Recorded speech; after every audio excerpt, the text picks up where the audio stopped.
Well, it's the end of the month, the last day in May for trading, because Monday's a holiday. And overall, it was a pretty good month. Volume wasn't here. We like to see more volume.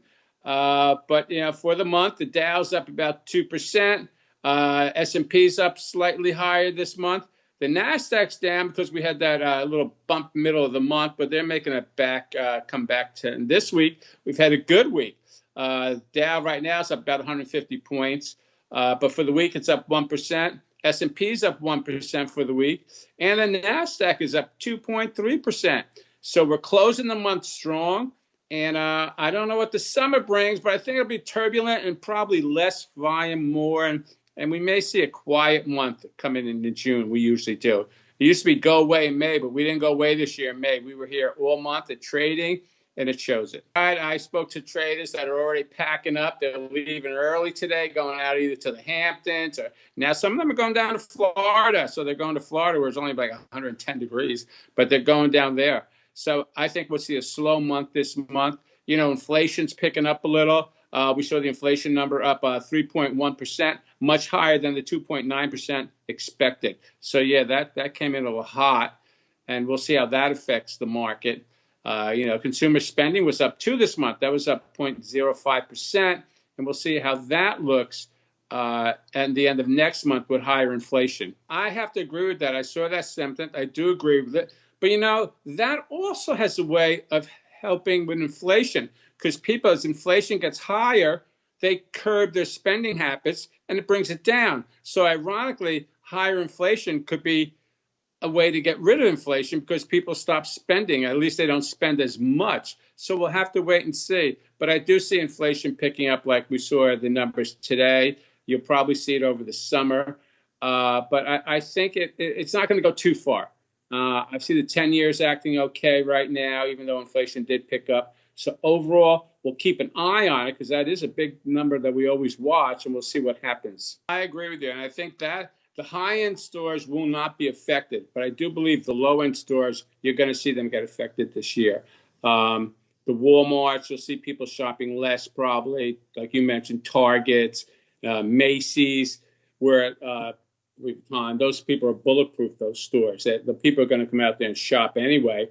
I mean, I saw somebody buy the other day. I was in the World Trade Center, and someone bought a $600 watch band for their iPhone. Never mind the watch. It was more expensive than the watch. So people are out there still buying high-end merchandise, and I think that's always going to continue. Because, like you said, if they're making money, they're not going to be bothered by 1.2% inflation, basically.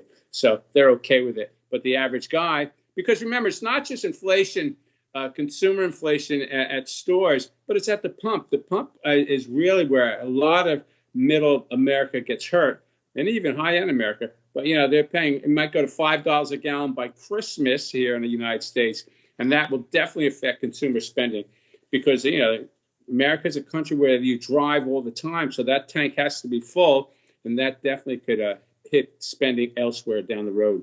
Like I've always said, I like the tech sector. I like the banking sector right now. I think you'll see banks do well. They're doing well right now. And I think stocks like Visa and these other stocks, I think will do well coming up. But the techs, they'll always be here. They'll have bumpy roads, but I think in the long run, if you invest in the tech sector, you're safe. I had a talk with some people in investment strategies, and tech should always be in their portfolio. To be honest with you, I take a look at it. Sometimes these splits right away, you got a lot of funds that go right into the split, and they can afford to take a hit when it first comes out because they're in it for the long run. And again, the long run, they'll make money on the techs. But I think for the average guy, you could probably buy it cheaper and still get in for a good ride. I would not get in right now. I'd see where the dust settles before I do it. But the chips are great. Anything really with the techs, I think have a good future. And the chips definitely have a good future. People are going back to movies, so that's a good sign for the movie industry too. That the movie theaters are opening again, and people aren't afraid to go sit next to someone they don't know. So it's good to see what's going on with the movies. I'm glad that's a big industry out there, especially in California, obviously.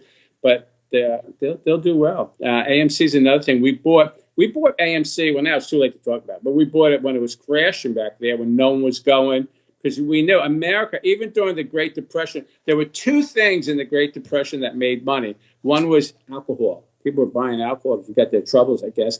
And another was the movies. They were all voyages back then, just like they are now. And they'd want a break. They'd go to the movies. The movie industry did great during the thing to do with them. But I think in the long run, it's about the public, ticket sales. And I think that's what really turned the vaccine and the ticket sale turned it around for AMC. If there was no vaccine, people wouldn't go. I mean, you could still be shorting it today. But I think, and remember, there's one good thing about shorts. Eventually, they have to cover.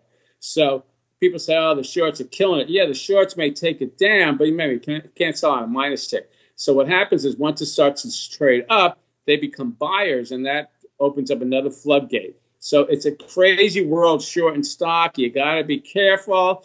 But, yeah, that had a directional force with the AMC. But I think the bigger force was the fact that people now feel confident. They can go to a theater, sit there, watch a 2-hour movie or whatever, and not worry about the guy behind you coughing or something like that.